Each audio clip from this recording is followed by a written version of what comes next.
ఆ పార్టీకి సంబంధించిన అంతర్గత విషయాలు పూర్తి ఫలితాలు వచ్చేదాకా వేచి చూద్దాం. ఏదేమైనప్పటికీ భారతీయ జనతా పార్టీకి ఈరోజు ప్రజలు చూపించినటువంటి ఆదరణ దాదాపుగా 5-6% ఓట్ల ఆధిక్యతతో మేము ఉన్నామంటే అది తక్కువ కాదు. గతంలో దాదాపుగా 18% వెనుక ఉన్నటువంటి భారతీయ జనతా పార్టీ గత అసెంబ్లీ ఎన్నికల్లో ఈ రోజున 5-6% ఆధిక్యతలో ఉండటం, అందులో కూడా ఇది ముఖాముఖి పోటీ. ఇది మిగతా పార్టీలు కాంగ్రెస్ కానీ ఇతర పార్టీలు కానీ నామమాత్ర పోటీ ఇచ్చాయి తప్పితే నిజమైన పోటీ ఇది మరి హెడ్ టు హెడ్ కాంటెస్ట్. మీరు చూస్తే ముఖాముఖి పోటీ బీజేపీ ఆమ్ ఆద్మీ పార్టీ మధ్యనే నడిచింది. సో ఈ రోజు ఎన్నికల ఫలితాలు మరి గత ప్రతి ఎన్నిక చాలా ప్రధానమైంది. ఢిల్లీ నిజం చెప్పాలంటే ఒక కేంద్రపాలిత ప్రాంతమే మాత్రమే అయినప్పటికీ కూడా ఢిల్లీకి దేశ రాజధాని అయిన కారణంగా కొంత రాజకీయ ప్రాముఖ్యత ఉంది. అలాగే అరవింద్ కేజ్రీవాల్ తానేదో కొత్త తరహా పాలిటిక్స్ ని తీసుకొస్తున్నాడని చెప్పి నమ్మబలికి మరి ప్రజల్ని ప్రభావితం చేసే పని ఢిల్లీ బయట కూడా చేశారు. ఈ రోజు ఎన్నికల ఫలితాలతో ఒక కనువిప్పు కలిగే విధంగా ఉంది. జాతీయ స్థాయిలో ఒక పార్టీ, మీ పార్టీ ఈ దేశంలో ఎక్కడ ఇవ్వని హామీలు బీజేపీ గెలుపు కోసం ఢిల్లీలో ఇవ్వడం జరిగింది. ఇవన్నీ అమలవుతాయా, అమలు చేస్తారా? ఈ హామీల్ని దేశంలో ఇతర రాష్ట్రాల్లో కూడా అమలు చేయాలన్న డిమాండ్ వస్తుంది కదా. భారతీయ జనతా పార్టీ అంటేనే విశ్వాసం, నరేంద్ర మోదీ గారి నాయకత్వం అంటే నమ్మకం. ఇప్పటి వరకు చెప్పిన ప్రతిదీ చేసినటువంటి నాయకుడు నరేంద్ర మోదీ గారు. చేయని వాగ్దానాలను కూడా మరి ప్రజా సంక్షేమం కోసం చేసినటువంటి నాయకుడు నరేంద్ర మోదీ గారు. సో అటువంటి పార్టీ, అటువంటి నాయకుడి సారథ్యంలో, మోదీ గారి సారథ్యంలో ఢిల్లీలో చేసినటువంటి ప్రతి ఒక్క వాగ్దానాన్ని నిలబెట్టుకోవటమే కాకుండా మరలా మహారాష్ట్ర, హర్యానా తరహాలో, అలాగే ఉత్తరప్రదేశ్, గుజరాత్ తరహాలో ఢిల్లీని భారతీయ జనతా పార్టీకి కంచు కోటగా చేసి ఎవరు దరిదాపులకి మళ్ళీ రాకుండా అధికారాన్ని నిలబెట్టుకునే దిశగా భారతీయ జనతా పార్టీ పాలన కొనసాగుతుంది. దానికి ఎటువంటి సంశయం. ఇండియా అలయన్స్ ఉనికి గురించి ఏమంటారు సార్ మీరు ఇప్పుడు ఈ ఫలితాల తర్వాత? అన్ని రంగాల్లో అన్ని సమస్యల్ని పరిష్కారం చేసే దిశగా భారతీయ జనతా పార్టీ ముందుకు వెళ్తుంది.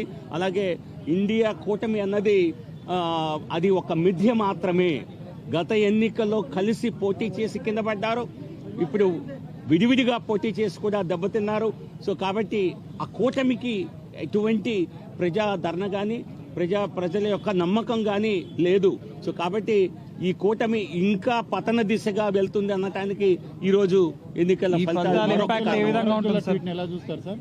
ఒమర్ అబ్దుల్లా ట్వీట్ చేశారు, కొట్టుకోండి ఇంకా కొట్టుకోండి అని చెప్పి. కలిసి ఒమర్ అబ్దుల్లా ట్వీట్ చేశారని ఛానల్స్ లో చూస్తున్నాను, తెలుగు ఛానల్స్ లో కూడా విస్తృతంగా. విడిపోండి, కొట్టుకోండి అండ్ రాజకీయ పతనం దిశగా వెళ్ళండి. దానికి కొంచెం సవరణ చేస్తా.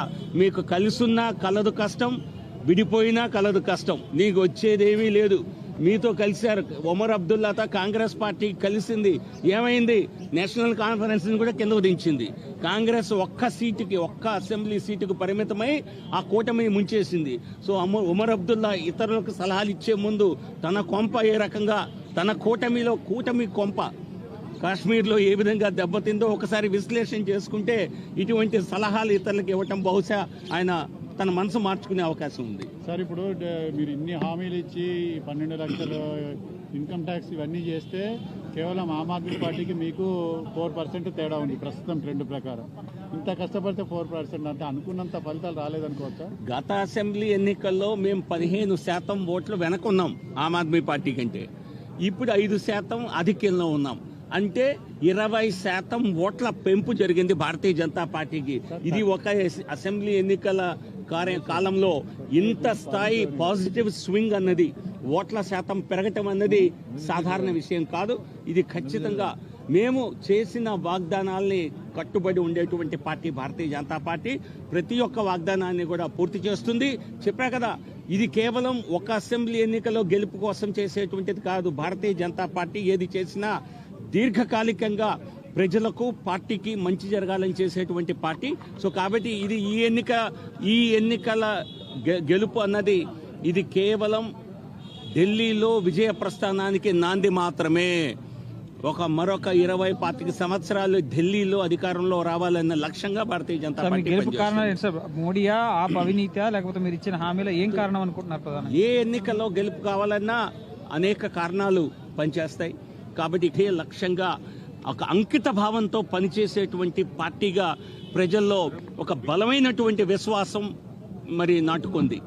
అలాంటిది ఆమ్ ఆద్మీ పార్టీతో కూడా అదే విశ్వాసంతో అంతకంటే పెద్ద విజయాన్ని 2014లో 15లో ఢిల్లీ ప్రజలు ఇవ్వటం జరిగింది. కానీ దాన్ని నిలబెట్టుకోలేకపోయింది. వాస్తవానికి మరి చేసేటువంటి వాగ్దానాలకు మధ్య ఉన్న వ్యత్యాసమే ఆమ్ ఆద్మీ పార్టీ యొక్క తీవ్రమైన మరి పతిరహిత పార్టీ అని చెప్పి పూర్తిగా అవినీతిలో కూరుకుపోయి మరి దేశ